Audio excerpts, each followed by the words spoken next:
I've got some good news and I've got some bad news. The good news is, it's 9 p.m. East Coast, you know, so early game, early bedtime. Bad news. Pretty much everything else about that game. I was unable to watch the first period because I was spending time with my family, which 10 out of 10 would recommend because there are more important things than hockey, contrary to what many people think that I think. We watched the game together as a family, and awesome.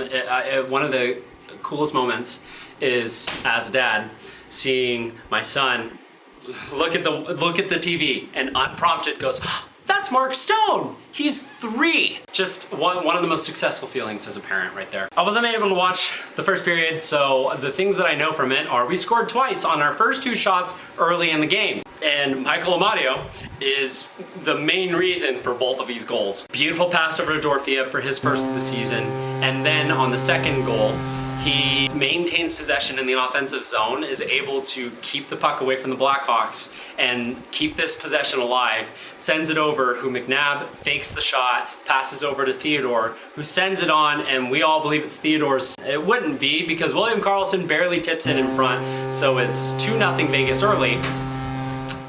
And then Chicago ties it. Again, I don't know what happened, but the Chicago Blackhawks, from what I can understand, basically just dominated the rest of the game. I watched the second and third period, and the Vegas Golden Knights had some chances, but their chances, they missed the net completely wide open, or they couldn't corral the puck. The passes were sloppy, and they weren't, it seems like they thought that it was a practice, or they didn't have to try as hard, I guess. And because of that, we lose a point to the Chicago Blackhawks because the Vegas Golden Knights lose 4-3 in overtime to this team. Listen, I know 82-0-0, not gonna happen, right?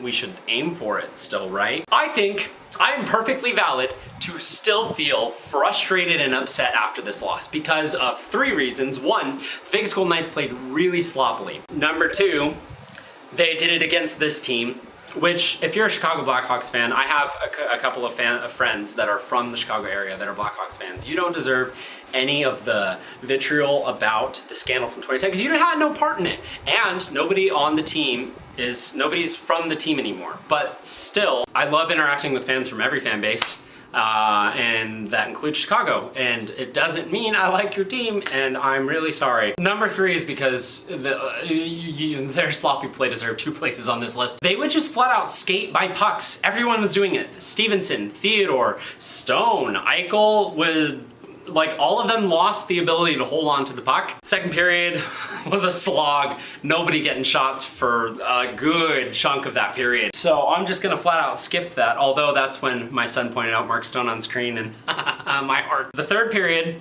Vegas on a power play ends, and Shea Theodore in the defensive zone whiffs on a pass while being pressured by Taylor Radish, who immediately steals the puck, snipes it, score 3-2 Blackhawks. I love this guy, Shea Theodore. He's my favorite misfit. And there were times in this game, and there have been times throughout the season, where he looks like he's barely making the top 6 on a team. And then there are times where he is a Norris level defenseman. He makes up for this whiff and goal later by scoring an absolute blast to tie the game at 3s. He has 3 goals in 8 games as a defenseman. Like, cool.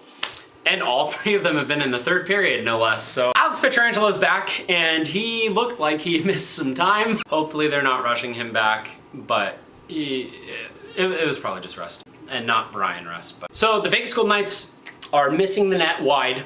Everyone's doing it too. Amadio, Cotter didn't miss wide, but he shot directly into the goalie's chest.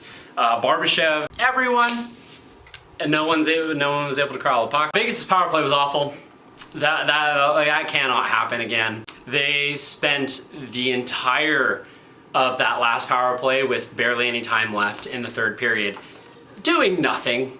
So that's fun. And then, of course, William Karlsson, not necessarily of course on him, but there's a penalty.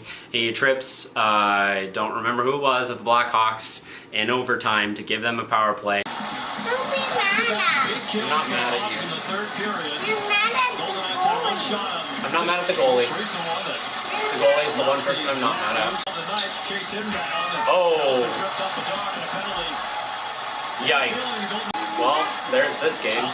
And Vegas did a really good job defending it at first, but then they didn't press, they didn't pressure, and Petro had an opportunity shorthanded, and instead of shooting it, he wasted him and Stevenson's energy by trying to send him a pass through two different Blackhawks, and it led to a 4-on-2 the other way, which they were able to get back and set up formation, but they were gassed. And Chicago, thankfully it wasn't freaking Bedard, because we will not hear the end of him. He is a sick player. I look forward to him destroying records in the NHL. The fact that he's on the Blackhawks, and the fact that he is... Sure, it's unfortunate circumstances that all three of the players that ESPN and any national broadcast team will shove down our throat are in the Western Conference. Like, there are other players in the league, right? Not that any of them showed up for Vegas tonight, but... Why, NHL, did you do this to your app? This is egregious. Stop, fix this immediately. I'm done using the NHL app. I'm going to ESPN. Philip Kurashev. Kurashev keeps it in. His shot scored! Philip Kurashev, his first goal of the season, is an overtime winner. Don't know who that is, because I don't know who many of the players on the Blackhawks are, because they're using a lot of players that are younger, have little experience to try to start the rebuild. 7-0-1, not bad. Still the best start in our franchise's history, still the best start of any defending Stanley Cup champion. And it's just a red flag. Hence the two red jerseys behind me. Well, one of, I couldn't really help, but the other one, two red jerseys behind me, just because you need to be concerned about this and the effort and the flat out playing ability throughout this game. But if they're able to come back and show actual effort against an actual opponent in the Los Angeles Kings tomorrow, then that'll be good. No offense, again, Chicago, you've got Bedard and Nick Foligno, who apparently has extremely silky mitts for no reason, just really, really good at stick handling and pulling off. Maybe the Bedard effect is affecting everyone on the Chicago Blackhawks team by allowing them to have abilities they've never had before. Silently, William Karlsson has been on an absolute heater to start the season, and just wanted to call that out. Happy Nevada Day. I'm still not used to it being the Friday. It makes more sense to be the Friday of the weekend of the last weekend, but I'm like, October 31st, right? But it's a good thing 1989 of Taylor's version came off, because then we can just shake this one off, right? Yeah. And the players are gonna play tomorrow again against the Los Angeles Kings, but we can answer Taylor Swift's question in the last song from the Vault tracks from 1989. It is over now. The streak, the undefeatedness of everyone in the NHL now. Vegas was the last one, so we can, you know. And also the game, because that was awful. This video is all over the place. I'm sorry. There's no cohesion. I'm just rattled. And it was a lot of fun to be able to watch the full game with my family. That is going to be a rare occurrence this season with me being on the East Coast, and you gotta take and appreciate those games when they happen. And so even though we lost to one of my most hated teams in the league, it was still a fun experience, right? Hockey is all about fun, or at least it should be. Hi, good night. Come here, you wanna say hi? Yeah. Hi. Can you say go Knights go? Go Knights go! That's right. Who did you see play tonight? Markstown. Yeah, you did. All right, let's go to bed. So, if you're feeling down after that game, have that cheer you up. It does wonders for me. 81-0-1 still possible, you know? Anyways, it's gonna be it for Game 8's Nightly Review. Thank you so much for watching and have a good night.